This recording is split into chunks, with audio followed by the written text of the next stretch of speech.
Hello, Bronco fans and football fans alike. Welcome to Friday, March 25th, 2021. This is Broncos Breakdown. I am your host, Bronco Bill. Let's get into this video.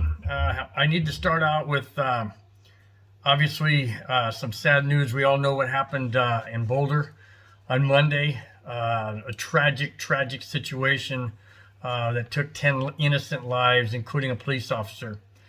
What I like to do before I get into football news is I do want to pay tribute to them. I'm going to read their names, their age, and then I'm going to follow it with a 10-second moment of silence for each one of them for 10 seconds. Okay, so here are the names, and if I do apologize ahead of time if I mispronounce any of the names. It's not my intent, but I do want to give out the names of these innocent people, and here they are. Eric Towie, 51. Denny Strong, 20. Nevin Sinistic, 23. Ricky Olds, 25. Trelona Barkowick, 49. Suzanne Fountain, 59. Terry Liker, 51. Kevin Mahoney, 61. Lynn Murray, 62. And Jody Waters, 65. Take a 10 second moment of silence.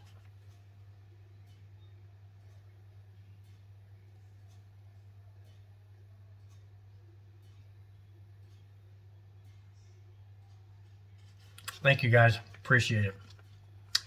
Okay, let's get into some Bronco news. And we have some Bronco news. We have some Deshaun Watson news and Colorado Avalanche news. So let's get into, first off, let's start out with Bronco news in Nick Vannett.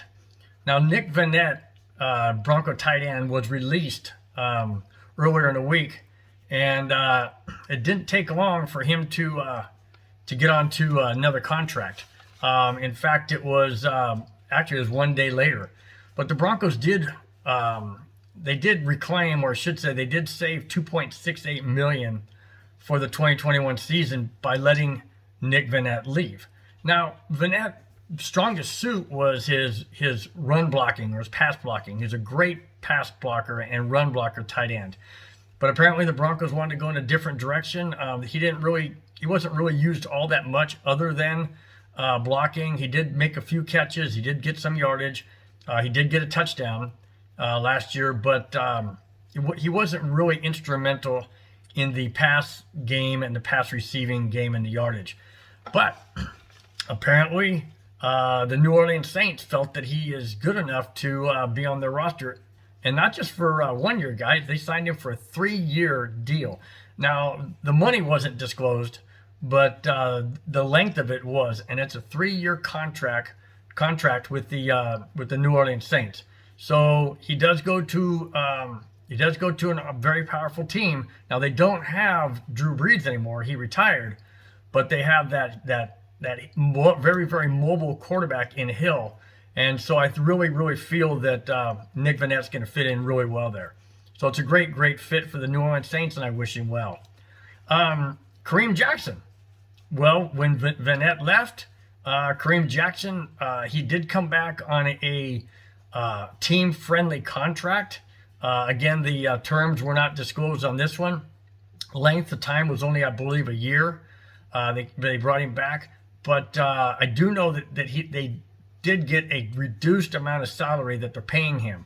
So he does come back to the Broncos, which is great because he's a really good safety, and he fits in really well with Simmons. The coaches love him. The players love him. So welcome back, Kareem Jackson. Really glad to have you. Didn't want you to leave in the first place, so we're glad that you came back on a hometown discount. Really appreciate it.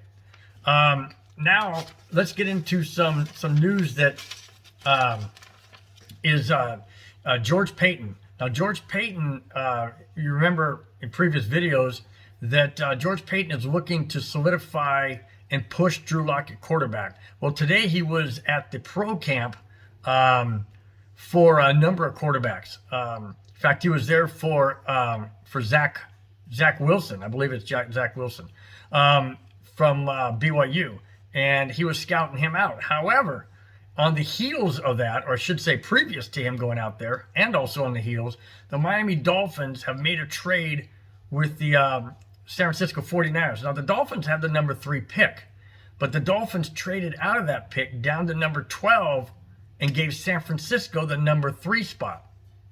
And after doing so, the Dolphins then made another trade with the Philadelphia Eagles to move out of 12 back up to 6, and then the Eagles down to 12. Now, of course, this involves a lot of different rounds, different draft picks from different years and such that they traded for.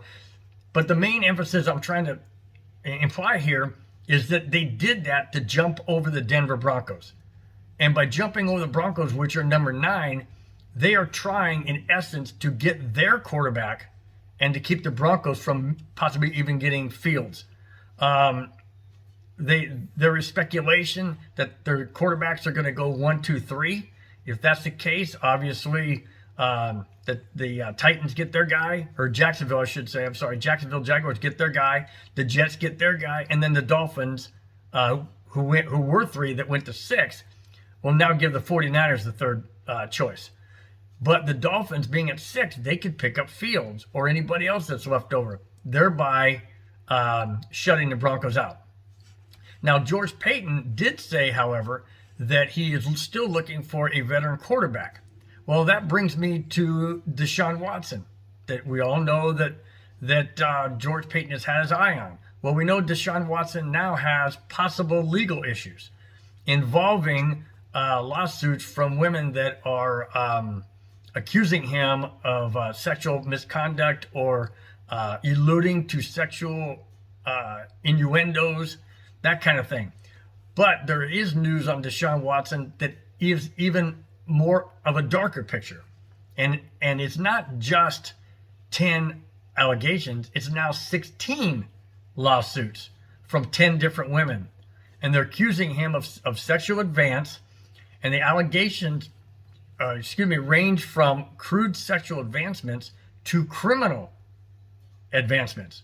Now, I don't know what those criminal advances are. I don't know what those criminal charges are, or if there's any charges or allegations. I don't know.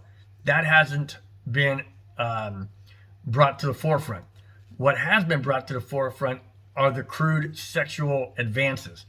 And they're anywhere from trying to forcibly oral copulation and such. There's other graphic details I'm not going to get into because I don't want that on this particular video or any video I do. If you're that interested, you can look it up. I don't know if there's kids watching this, and I don't want to be in a situation where that's on here. But let's just put it this way, guys. It's not good for Deshaun Watson.